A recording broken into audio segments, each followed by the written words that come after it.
Casey with Mortgage Pros 401. We are momentarily missing Audrey Boissonou. Her laptop died right as we started to go. So she's scrambling around trying to figure that out, and hopefully she'll join us any moment. But welcome to Mortgage Pros 411. We have Bill Lowman here.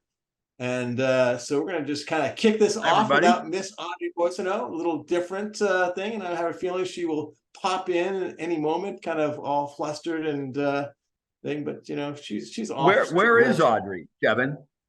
Audrey is in Killarney at the moment in Ireland. Oh, wow. And she just did the Ring of Kerry today, which you said was a religious experience. Whoa. And it's really funny because I started the Ring of Kerry one time and I got about a half an hour into it and I turned around and said, I don't want to do it anymore. It's a 4-hour drive around lakes and such. So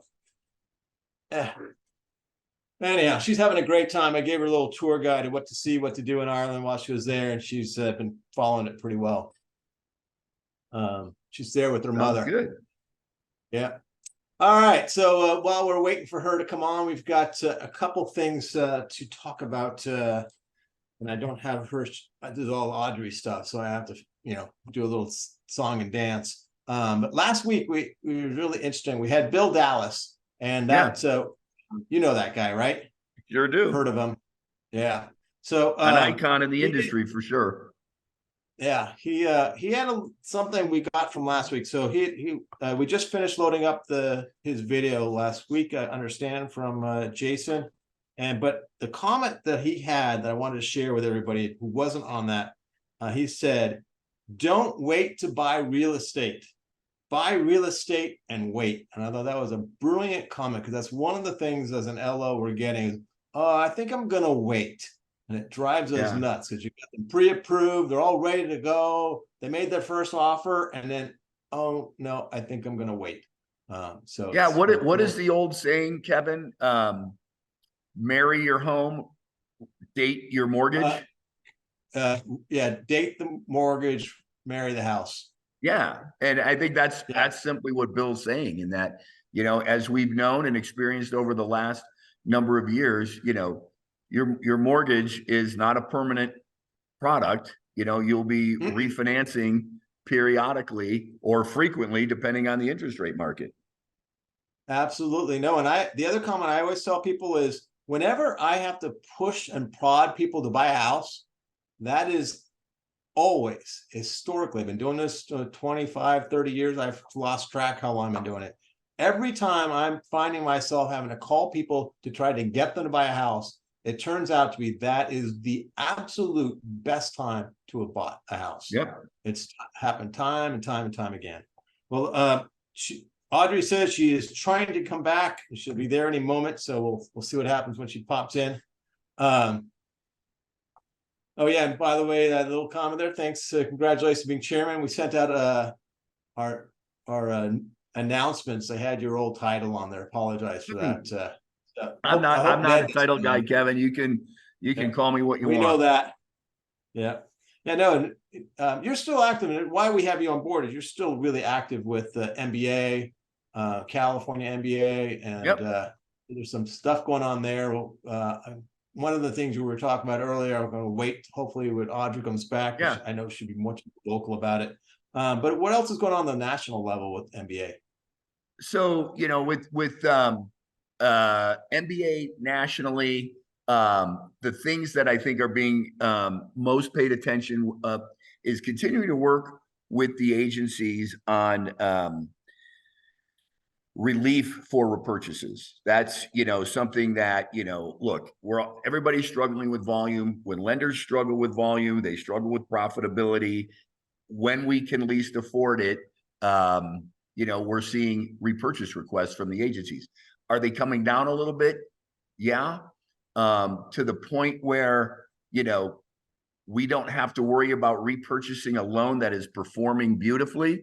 No, I mean, we're still in a position where we're repurchasing performing loans. So that's something that is high on the MBA's radar screen right now and will be until, we see some relief. And that's, one of the things that I'm I personally participate in with the MBA. Hi, Audrey. Hey, so should we start with good morning? This is Mortgage Pro. No, we missed that part. What? Did you do it? Yeah, He did an awesome job. Said something different, but I did start with "You go, girl." Good grief.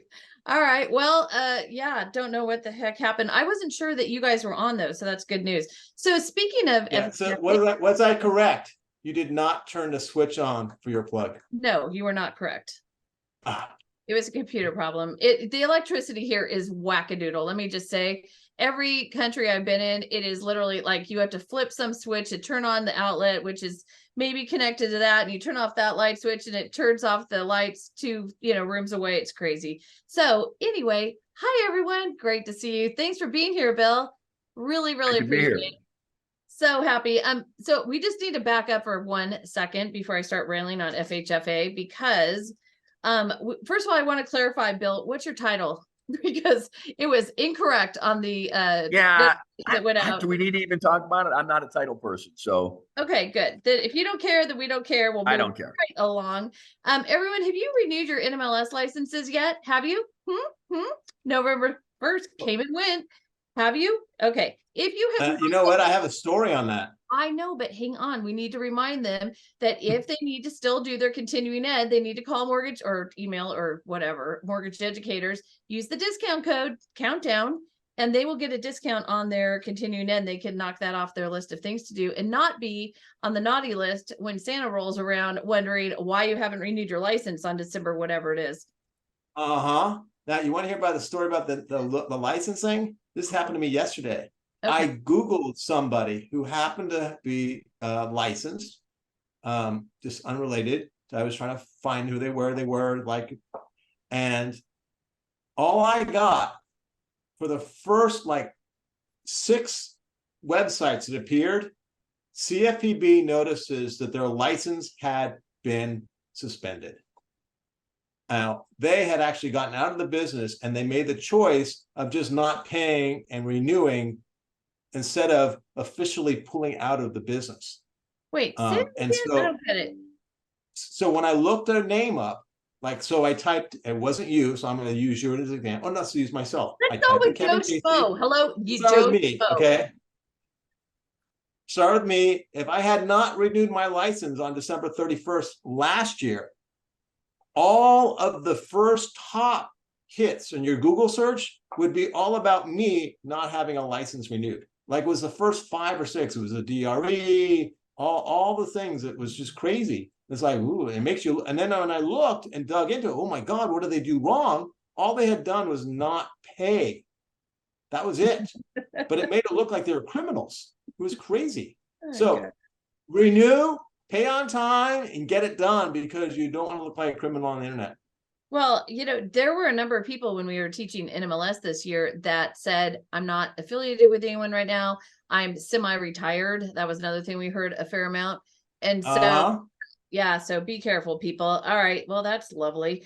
Just want another little reminder for the crystal ball contest. Bill Lowman, do you want to put you have to go to our website, www.mortgagepros411.com. There is a crystal ball competition right now to see who can nail it on the head. Don't put in the chats. You got to go to the website. That's right. What the new conforming loan limit is going to be. That's baby conforming, not high balance, just to be clear. And then the tiebreaker is, what day will FHFA release the new loan limits? And everyone's like, oh, wait, we already have new loan limits because all the lenders rolled them out. No, there's a couple guys playing in the sandbox who want to be the first every year. So every year there's some person who guesses earlier than the other person. And now we have loan limits much sooner than we used to. So, Bill? I have to recuse myself. Why? What? Well, first of all, you don't have to say it because I know the answer. Oh, what? How do you know the answer? Right. We'll leave it at that. Oh, listen, I'm going to find out how he knows about that. Then we'll come back to it. All right. So we were talking about FHFA. I'm kidding. I don't. I'm not going to subject myself to, some grilling that. I already threatened him that if he signs off 1 minute early today, I'm going to go do like beat him. So anyway, And okay. I may have to, so everybody, if I do, happy Thanksgiving. But God. let's keep Actually, going. I think about it for a second, because you couldn't know the answers, because the answers come off the final report from Fannie and Freddie. And that doesn't come out till literally the day that they make the announcement. So Okay, so let's go back to Fannie and Freddie, shall we? My favorite topic these days, because while they are causing all sorts of lenders to buy back loans and incur huge losses over performing and assets, they are posting some pretty impressive profits. So Fannie for Q3 posted a $4.7 billion profit. That's B with a boy, with a billion, with a holy moly. Freddie was at 2.7 billion, and that's 104% increase year over year. So just suck on that, shall we? While we're all can I struggling, kind of throw out my they're 2 making cents so why I much think money. that is? What? Is that No. because they're selling up? Oh, I think that's yeah. because they're forcing the other lenders to force those loans back to the originators. Am I correct, Bill? I think that certainly is part of it, but I think it's relatively a small part of it. I mean, even before the repurchases, and that we've been fighting those back, Fannie and Freddie have been profitable for a while. Yeah, So very profitable. I think it contributes to it. I think I would certainly like those robust profitability numbers to give lenders relief. But beyond that, I will recuse myself again. All right, I don't blame you. Okay, so GSEs are, and by the way, we talked about this too. Tell us how long they have to look back on a loan. How does that process work? Because it feels like they've been doing this for a while, and they were initially looking at loans that were closed during lockdown, the pandemic, and rates were really low, and they blah blah blah. But how long can this go on? So, like using Fannie as an example, if you follow the prescriptive guidelines on getting day one certainty, like using this vendor for employment and using this vendor for assets, and however you do that, I don't know the specifics of that, but if you follow that, what's prescribed, you can get what's called day one certainty, and you're on the hook for only 12 months. I would say that probably less than 20% of loans qualify that are being done qualify for that day one certainty. So over 80% of the loans, and when I say qualify, you either don't qualify or you're choosing not to follow the prescription to get it. So over 80% of the loans are not day one certain, and you have a 3-year look back. 3 years. Must seem like an eternity to a lender right now, yeah?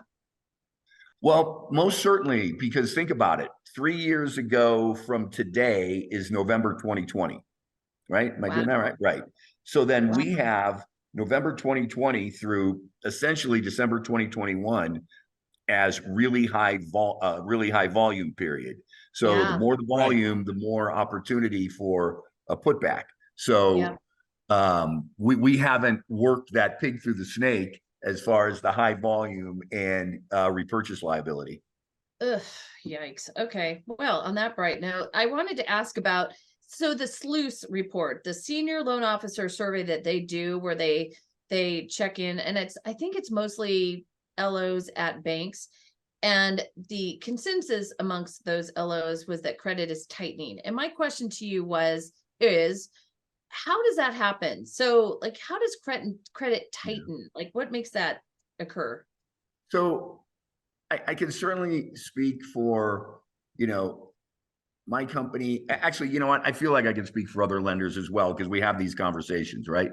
So the credit tightening that these senior loan officers may be experiencing, I don't believe is guideline changes. Like, okay, we're going to change our minimum FICO on FHA from 620 to 640, or we're going to lower, our maximum debt ratio. I don't think that's it at all. As a result of the repurchases, lenders have to look at things more closely. And I can explain this, using an example. The repurchases the industry is getting from Freddie Mac is typically around income calculation. And, income is easy to calculate when you're a W-2 employee and not a lot of overtime, and it's not tricky. But in today's world, you have people with jobs, overtime, the gig economy. I'm driving Uber, or, I've got a side business.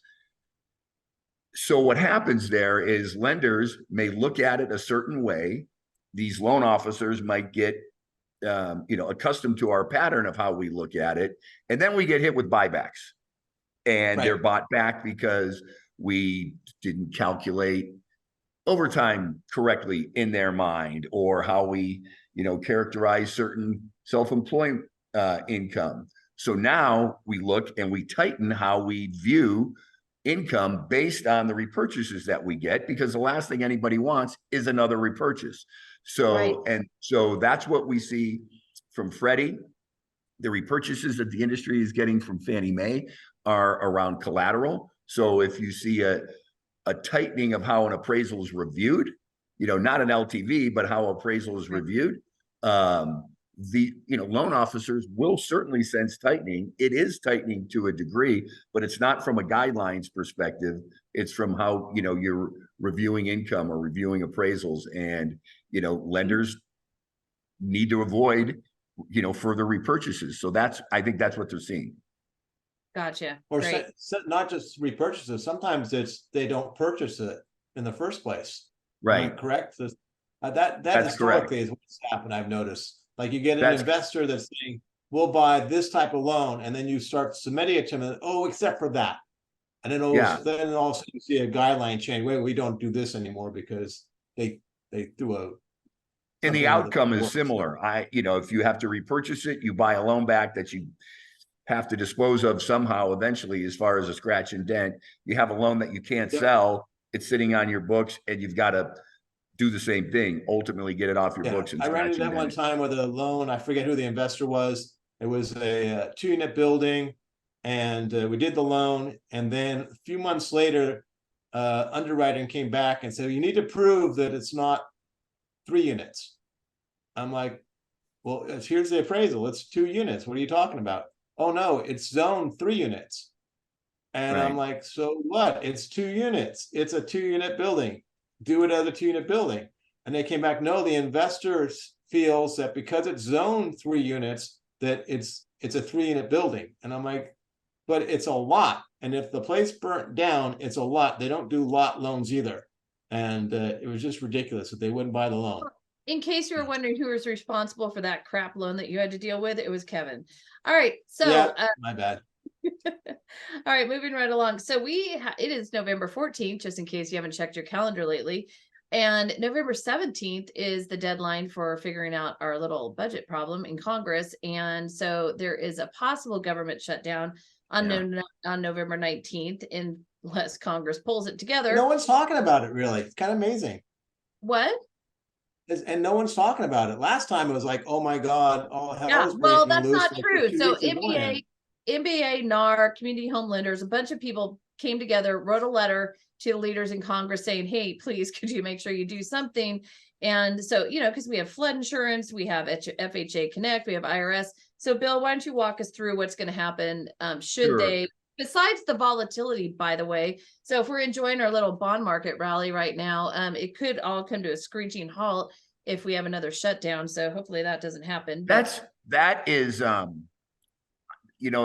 a really good point, Audrey. And that's probably the biggest consequence that we have on this, because, in the world financial markets, we just look like we're risky. We're not risky in the form of, being able to pay our debts. We're risky in the form in that we have no credibility. And so that's a really good point. So there's no good news in all this. It's actually all bad news, but for whatever reason, I feel like this time we really mean it. Like, I think we may have a shutdown, and I think we've been threatened with this several times. And because there's been a fair amount of threatened shutdowns and then a last minute continued resolution, we get a little bit immune to this. But if in fact this is going to shut down, IRS will continue to function as normal. So whatever we need to get from IRS to perfect our income, we will get. Great. FHA, FHA Connect remains open. If for whatever reason you would need to talk to someone there, don't count on it, or, delayed turn times. Really, same with VA and rural housing. The National Flood Insurance Program is in jeopardy, and that has the same expiration date, so to speak. So if there's a continued resolution before then, that will continue. If there's not, I know at MBA, we're working in a coalition, like with National Association of Realtors and others, to try to get National Flood Insurance Program pulled out, dealt with through Congress separately, so there is full continuity with that. And so that's one of the things, Kevin, I should have mentioned that when you said what is important in MBA working on right now is, in the event of a government shutdown, is there there needs to be another path, absent a continuing resolution for the National Flood Insurance Program. So keep you posted on that. That private flood insurance is often a really good option, and it will not be impacted by this. So right, anything private, that's right. If you can get it. If you can get it, right, exactly. Yep. Hey, did you mention at the top of the hour what the 10-year Treasury is doing? Pardon? No, I don't know. I don't think we did. It started to give. I don't know if we did it before we went on air. 10.455, people. I mean, I just wanted to follow up that all bad news with good news. The 10-year Treasury right now is 10.455, or it was, when I was trying to get on here initially. So that's, down from like 8 million a few weeks ago. Do you remember? Yep. Yeah. How could we forget? Okay. So I thought this was really interesting. So remember there was a big conversation about office space being converted to residential office space being converted to residential apartment units. Remember that conversation? Big topic for a while there. Someone threw out that idea until they realized something. Yeah. So this is a big thank you to our favorite economist, PhD, Dr. Elliot Eisenberg. So in 2022, they converted a grand total of 3,575 units. In 2020, just for comparison, they converted 4,300 units. In 2020, did I just say 2020? 2021, 4,300 units. 2020, 6,600 units. And the 5 years ending in 2019, they averaged 4,500 units a year. So after the pandemic, after lockdown, after all this open space is now available, the numbers are decreasing quite a bit. That idea is not taking hold. I don't know why. So anyway, I just thought that was interesting. It doesn't make sense. It does make sense. It's all sitting there. Cheaper to tear down the whole damn building and build a new one than it would be to convert. Listen, I'm seeing that in certain cities I've visited in Scotland and Ireland, and I'm like, don't tear down the old stuff. The old stuff's better, okay? Leave it there and fix it. I know it's more expensive, but it looks better in the end. Okay, moving right along. Did you notice that job market seems to be cooling? Continuing claims are up 250,000 from last year. Not that it's good that people are unemployed. So the unemployed are having a hard time finding jobs. It's not that they're being fired or laid off at a high rate, but also the holiday hiring demand is the lowest in a decade. It's down 40%. Now, did you say it was 250,000? Down 250,000.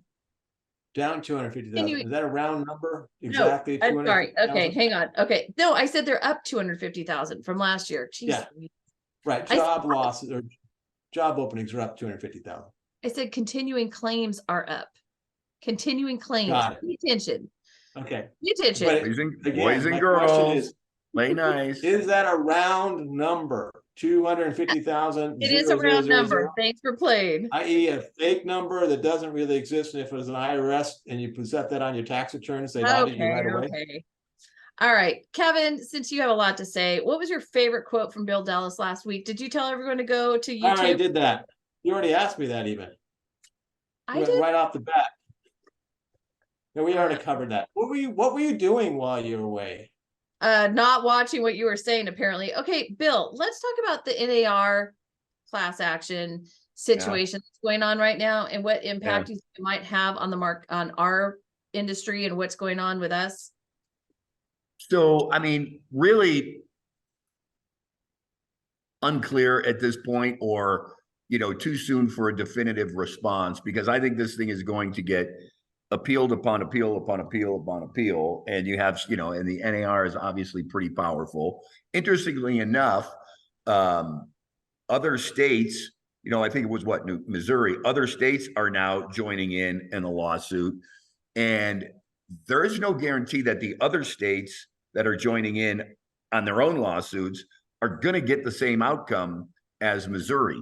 So you could have some split decisions here on this, which will, I think, will add further, furthering the lack of clarity on all of this. And I think, I do think, you'll see maybe different ways of dealing with commissions on that. And I think as, with the industry, at some point when there's more of a definitive direction on this, it's likely going to require changes of guidelines on, what or how buyers pay for their side of a transaction. That all said, this is just round one of a 12-round fight. Yep. Okay, so that's interesting, because I guess you do have a point. I mean, not every jury verdict will be the same potentially. Right. I mean, the thing is, when you start going after an industry and saying, okay, what you just charged someone is not fair, why haven't we done that in the medical side of things? Oh, that Was it surgery legal? worth $1 million. That surgery was worth $1 million. Oh, really? And that instrument was worth whatever crazy number that you know what I mean? So it's like, why is this not a slippery slope for every industry, every person who's ever charged anything for anyone, when, like, for instance, in California, the purchase contract is very clear that you can negotiate commissions. So yeah, I'm just like, I'm just sort of look at a time, and who knows, this is going to be years. So what our world looks like in years, who knows? But, at a time when first-time home buyers are at all-time highs and affordability challenges, I think buyers need representation. And if this somehow discourages buyers from being represented when sellers are, it's ultimately bad. Oh, Bill, I mean, all of us have done transactions where the buyers didn't have an agent. All of us. It's a nightmare. I mean, when they bet. Yeah. it is, we are doing quadruple duty. We're looking out for, oh God, did that get covered? Is that okay? Is that, like, somebody needs to advocate for the buyer, and it's not us, Right. because we're not real estate professionals necessarily. We're lenders. So unless we are, And that's an inherent conflict, right? I mean, not according to FHA now. Against anything on anybody on this call, but that can pose an inherent conflict, which is kind of why I have never been a fan of FHA opening up, the dual employment or whatever, it calls, because I think that So you can or the lead FHA to finally poor said you can be a representation lender for, and the realtor on the same deal. yeah. Although I have to say, I got a realtor this last week because I called on a realtor, and she goes, "It's a good thing you called, because my lender is now doing real estate purchase transactions. And so he's now a direct competitor with me, and I no longer want to support him and give him the loans I was giving him." And so, yeah, so pretty sweet deal. So call your, lenders you haven't, or realtors you haven't worked with, and ask them, "Hey, who are you working with? Do you know that they might be doing some loans on the side? I'm not doing that. Or not, might be doing purchase on the side. I'm not competing against you. I'm your partner." So And I'm with Jill James on this. Jill, I'm with you. I saw your comments. Yeah, she says, as a former realtor, I truly dislike dual agency. She's so nice and sweet about it. She said it dual agency serves neither the buyer nor the seller. With that being said, there are realtors and, and lenders who really do try to do a good job with that, but I think it's very hard to serve two. I guess I'm not supposed to use the word that was two masters. I know, but I don't think we're allowed to use it. Was that word canceled? Okay.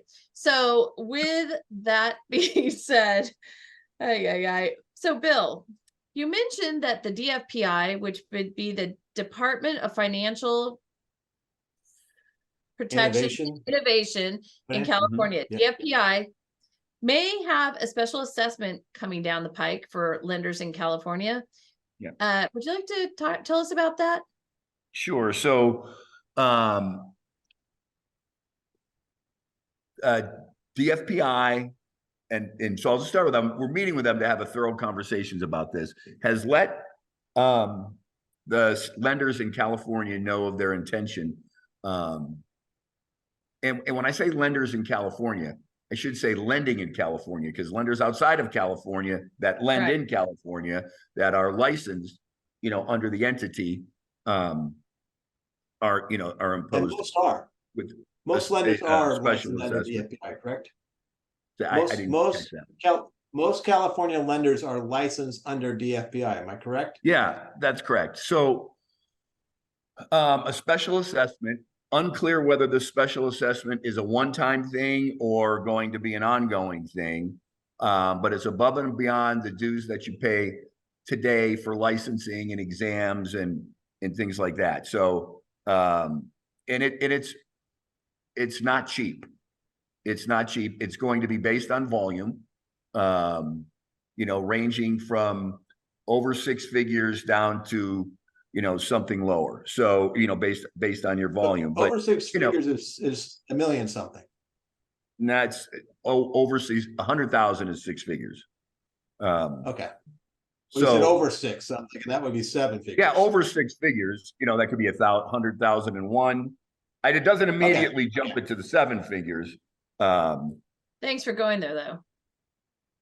So, why do they think we can afford this right now?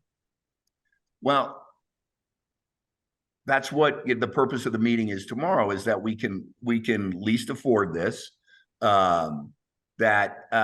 is at a time when lenders, these things either get passed on, these assessments get passed on to a consumer, right, or could potentially result or will result in cost reductions to cover this cost, which means, people could lose their jobs. I think they could risk a flight to the other DRE, the other licensing entity in the state, which ultimately then they don't get anything, and that kind of defeats the purpose.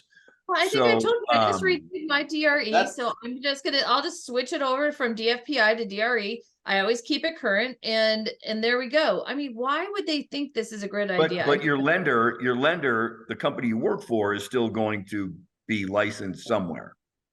Correct. And so they feel like apparently there's a budget shortfall. And one of the things that we are seeking in our meeting tomorrow is transparency. So open your books and let's look at the shortfall. Let's look at what the assessment in total would mean for revenue to the state. And is this ultimately, a time when you're potentially raising costs to consumers? Because ultimately consumers pay for the inherent costs in producing a loan. Yes. Absolutely blows my mind that this is yet another swipe at everything. And by the way, you brought up DRE, not me. So I just think, why wouldn't you just go that direction? Because again, anyway, makes no sense. Keep us posted on that, because this trickles down to all. I got a follow up on that, because so let's say company ABC Mortgage is licensed under DFPI, and they decide to switch over to DRE to avoid having to pay the DFPI's new $100,000 fee. They would skip having to pay it. They flip over to DRE, because California is the one state where you get to choose your regulator. So actually, of 3 states that you do that. So if you do that, would the individual LOs also have to switch their licenses from DFPI to DRE? Yeah. Yeah. I mean, talk to your compliance officer. I'm not ours, but yeah. Of course. I mean, you would have to be your licensing would have to align with your company's entity. Yeah, that would be your big. it's not an insurmountable hurdle. We can all do our 45 hours, easy peasy. I just did mine. Uh-huh. Uh-huh. Okay. Listen, we teach this class. There's a lot of people who struggle with the 8-hour renewal of your license every year class. Could you imagine having to go get your 45 hours? Or no, you'd have to take all the courses to I get don't your remember. BRE license. So you have to take your real estate practices, real estate principles. Yeah, we your know, whatever. Okay, it's 45 hours every 4 years, but I think all of us got our license back in the, I don't know, dark ages. So I don't even remember what it took back then. So I don't know what the initial would be, but I just keep us posted on this bill because that is I some will. crazy, crazy. Just actually, I can The see best that. outcome is they Actually, don't do it. Well, What? actually, here's the biggest win. Okay. Most LOs who live in California are DRE licensed. Most LOs that do not live in California but are licensed in California are licensed under DFPI. Do you know Like those the numbers vast for real, or did you just make that up? know this for a fact. Yes. Hmm. I look at the stats on it. It's crazy. I'm gonna So Might maybe need to it's a fact good check thing that. because all our competition could just disappear. I'm gonna have to fact check that.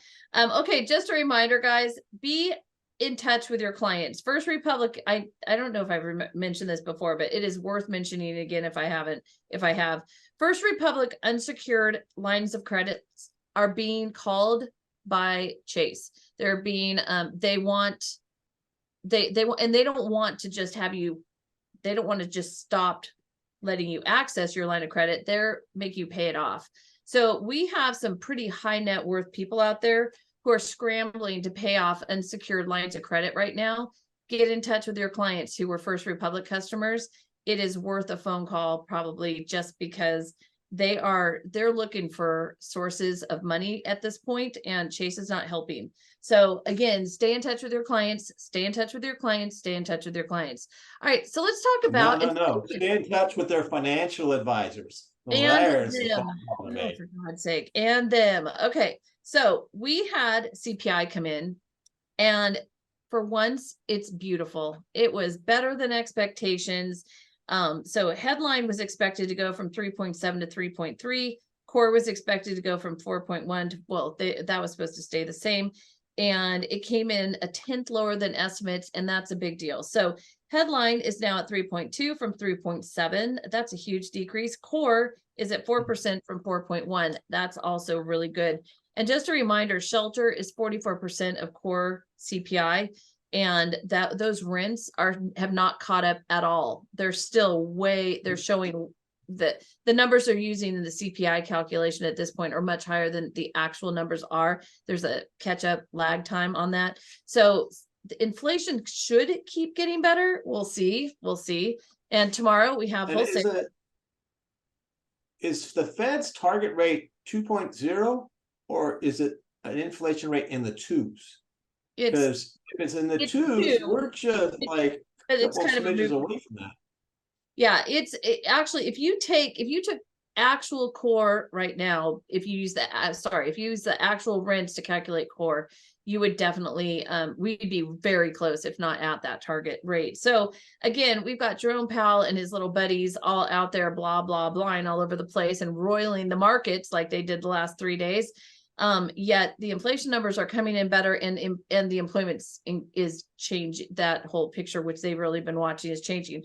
Tomorrow, we have a big week still, guys. So we have PPI tomorrow. That's producer price index. That's wholesale inflation. That's not as important to the Fed as CPI, but still a big deal.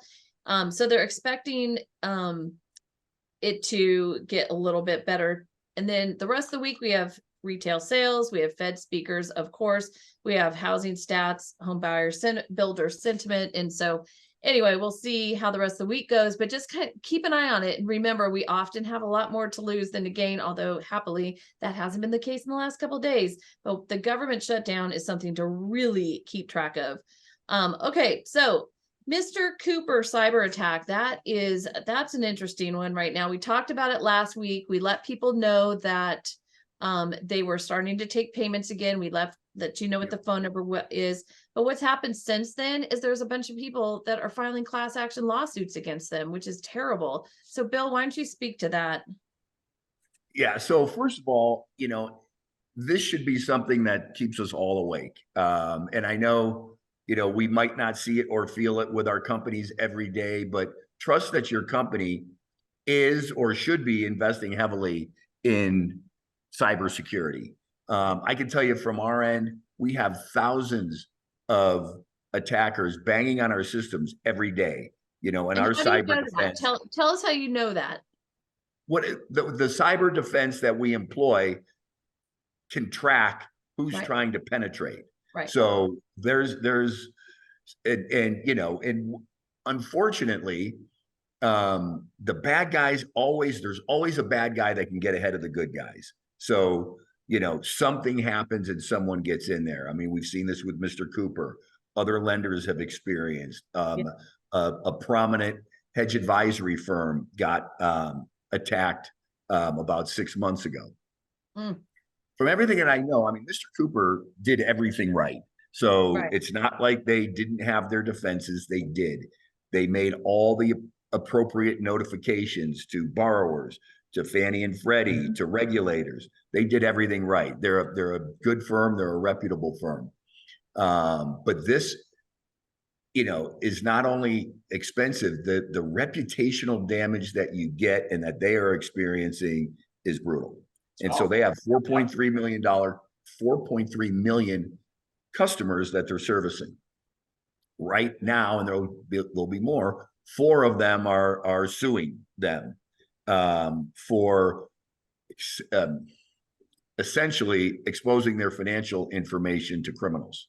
And so, and I think these things tend to copycat. In meeting with, you know, one of the agencies recently, they said, make sure you have your P's and Q's and your cyber defenses extremely strong, because Fannie and Freddie audit lenders every 18 to 24 months. And they said that after this is going to be a huge focus for them when we come in and, you know, an audit, because there's exposure for them as well. So this stuff's not cheap. Like, it's important. You need to protect your data. You need to protect your systems. You need to protect your customers. You need to protect your referral sources. But again, kind of like the assessment from the state of California, all this stuff costs money when we can least afford it. And, you know, and I'm pretty sure virtually every lender is going to make the investments they need if they haven't already. But I think what they're going to have to invest is even more based on the Mr. Cooper incident. I think it's going to ratchet up the minimum requirements for cyber defense and cyber security.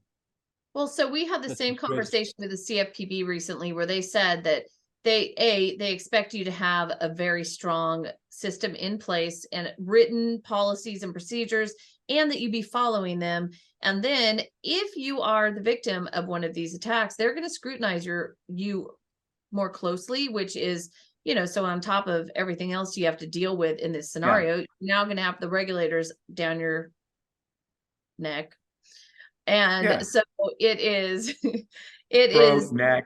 Okay, so right, exactly. Well, and I'd like to add one more thing on this, which is a really unfortunate outcome to this.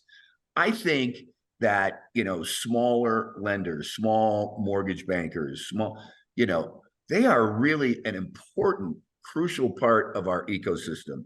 They are an important part of reaching communities that Rocket can't reach or banks can't reach.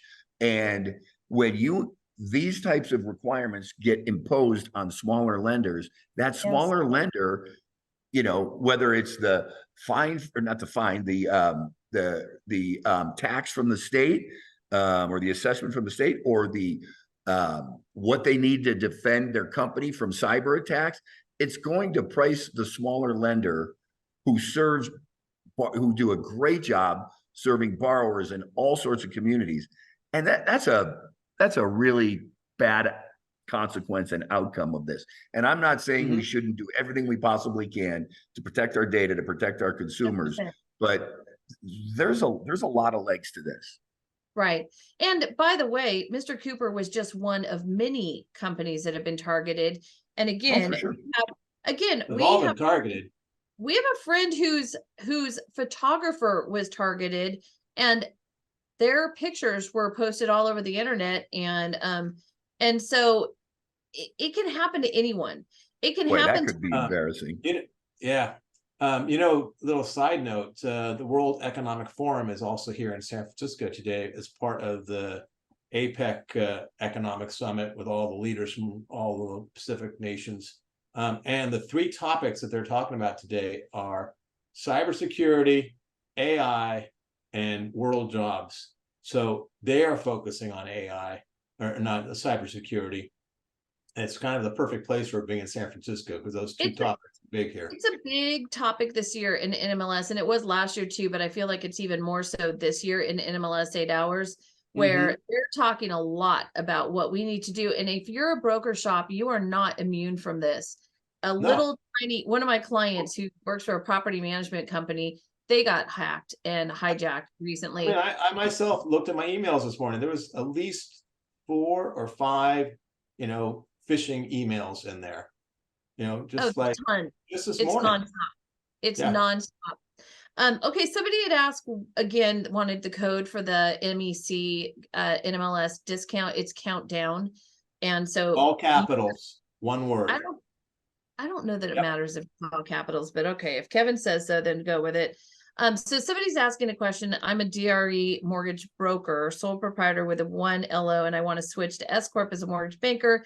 Then am I governed by DFPI or can I remain DRE? I would call the regulator and ask them personally, because your situation is your situation, and we would never ever want to give you wrong advice. Yeah, definitely. So definitely check in with the regulator and ask them, or you can probably call Mortgage Educators. They have some legal compliance resources. That's what I was trying to say. All right. I wanted to talk for a moment about a conversation we had recently, because there was a HMDA, the CFPB went after a lender over a HMDA data problem and accused them of messing with the numbers. And we had a guest on who suggested maybe it was an overreach and that wasn't the issue. So I checked back in with our friends at the CFPB, and they confirmed that this was not the case, that it was the system data was different than what was in the files. So what the regulators want to see is they want to see the HMDA data come straight out of the LOS versus the LOS saying one thing and then the system data and then what's the LOS? Different. What is the LOS for those familiar with what LOS? Well, it would be like Encompass or Point or whatever you use to process. Okay. So whatever your files are saying, and that was the problem in that scenario, was that the data wasn't correct. And it wasn't the first time that lender was in trouble. Okay. And then the other thing too is if your company is doing pricing exceptions, make sure to know that they're always scrutinized. So if you're getting a pricing exception for your borrower, you better have a good reason. You better document that they asked for it.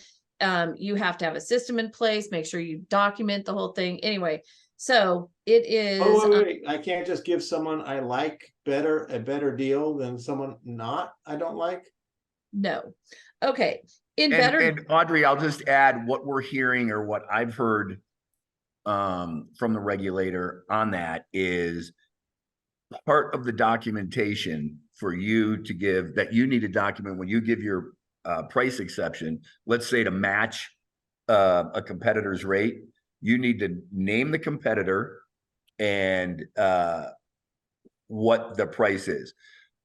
The industry hasn't operationalized that yet. I had that conversation with them too, just because let's keep it real. We're getting this information from our borrowers, and the odds of us getting something in writing from them documenting it are slim.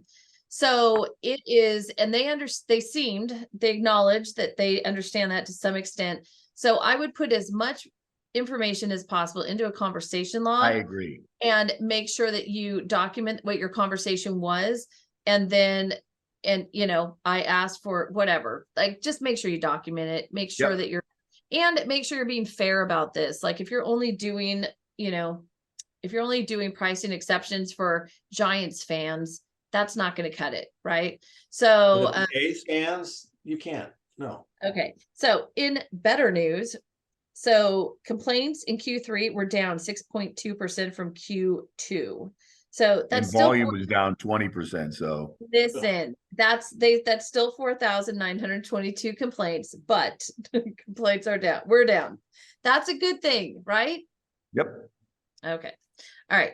With all that being said, Bill, Rohit Chopra, who is the director of the CFPB, he is suddenly concerned about AMCs and appraiser income.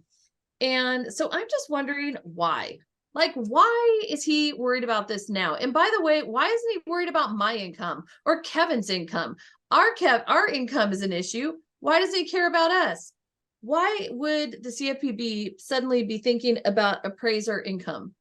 I think you should get Rohit Chopra on your show. Yeah, I've thought about that. But I don't think I he'll would come. suspect, you know, and from what I gather is that he is making the connection to of fewer appraisers, kind of, you know, to the fact that it's not an enticing career. So if they're paid more, we'll have more appraisers, and we won't have an appraiser shortage. Right now, the only shortage I'm concerned Have a about is shortage right volume now. shortage.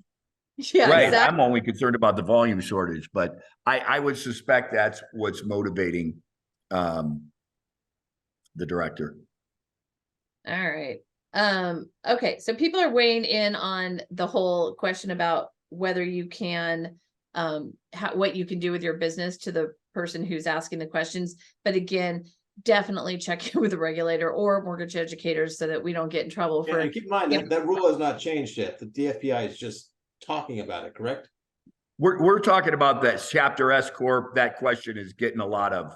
It is. It's getting a lot of Yeah. play here. Everyone's got an opinion. I'm afraid to Yep. say it publicly where it will be posted on YouTube, and we might have our feet held to the fire if we get it wrong. So we're not going to do that. But mortgage educators, they have a compliance help. So definitely check in with them and or the DFPI. Did you know that single women are almost a quarter of all home purchases? Are single men another quarter? Let's say probably not. Okay. No. Did you also know that women are 50% more likely to choose a local lender? I mean, those are, if I'm picking, You got a 50-50 shot there. I don't know if we're allowed to like go after a certain demographic anymore, but I don't know. Single women are looking good to me. That's it. Nothing. Yeah, don't say it like that. Don't say it like that. Oh my God, I didn't even mean it that way. Oh, for God's sake. All right, that's it. Do you remember when a few months ago when we were saying the R word too many times? Like every time we turned around, we were saying recession and recession.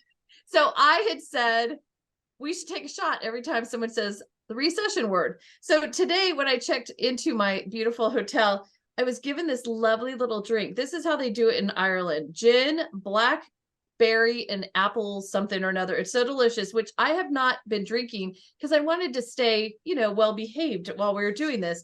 But now after that whole thing, okay, so people, I was just saying single women would be a good, they would be good borrowers. That's it. That's all I had to say. You know what I've always found is people that just get married are good borrowers also because the woman is usually pushing the guy to buy the house. Okay, well, and that's the guy by himself. That's why I asked what percentage of single guys are buying houses. I bet it's smaller than this percentage. Yeah, I think it is. This is my disclaimer, and on there it says I'm distancing myself from any stereotypes that are going on right now. Oh, yes, exactly. I know it's a fair, yeah, God help us. Okay, so Bill, are you seeing any new products being discussed at all? Like we have the 30-year fix, the 30-year fix, and the 30-year fixed. Yeah. Any new like guideline changes or anything that's coming up that you're seeing that might make it easier, better? Bring Neg Not in. enough. So, you have the recent HUD guideline changes right around ADUs and how that income is calculated and all that. I think this is the biggest shortfall right now in the industry. We can, as lenders, we're all being pushed to help the agencies meet their affordability goals, you know, with LIP and VLIP loans. But if you keep attacking that with the same products, you're not going to get those borrowers. And so, you know, I feel like it's, you know, incumbent upon the agencies to develop them. And it's going to be being more, having more alternatives to income sources and how you calculate income. And so stop pushing loans back for income, by the way, while you're at it. Yeah, So exactly. no, and I think it's a big shortfall, and it's a little bit of the agencies, Fannie and Freddie, need to develop the product. Then they got to go to FHFA, and FHFA ultimately rules on that. And, you know, while they want these loans, they're risk averse and not wanting to subject the taxpayer to, you know, losses that would be resulting from, you know, these products. And it's like, okay, you're all making a lot of money. Let's throw that back into new products. Yeah. And so, no, to your answer, I'm not seeing enough to make a material difference in any of our businesses. So if I had an idea for a brand new product, how would I get it to market? That's a great question. You would let your lender know.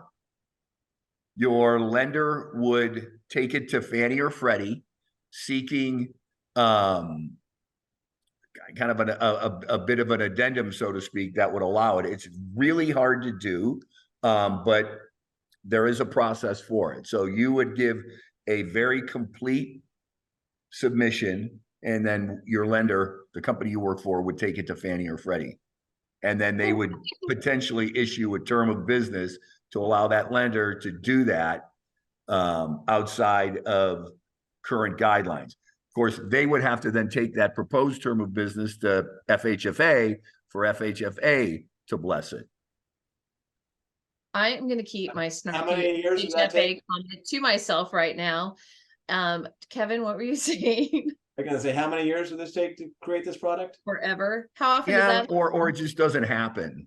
It doesn't happen. You know, your best chance as a lender to do it is to call it a pilot. And, you know, so that's a limited duration. But there's downfalls to that, but there is a process to do it. Okay, so we have a question here. As a broker, am I subjected to the increased buybacks, or just the lenders I fund them with and fund and close them with? Yeah, that's a great question. And I think that varies by the wholesaler. So if you're, generally speaking, I would say no. But I think if you're a broker or your broker of record in their contract with the wholesale lender, there may be part of the agreement where they could push it back. Generally, my experience has been that only happens in the case of fraud or misrepresentation. Right. So I would say largely you're safe. Okay. And we have a comment here. I got a text from somebody who is very credible, and they said, I'm an S Corp licensed under the DRE. So I am saying that not as legal advice, but as a comment from a credible source, which I would encourage you to clarify and verify with a regulator. So there you go. And kids, we are there. We got to the end of the hour. This was crazy just from the beginning for me personally.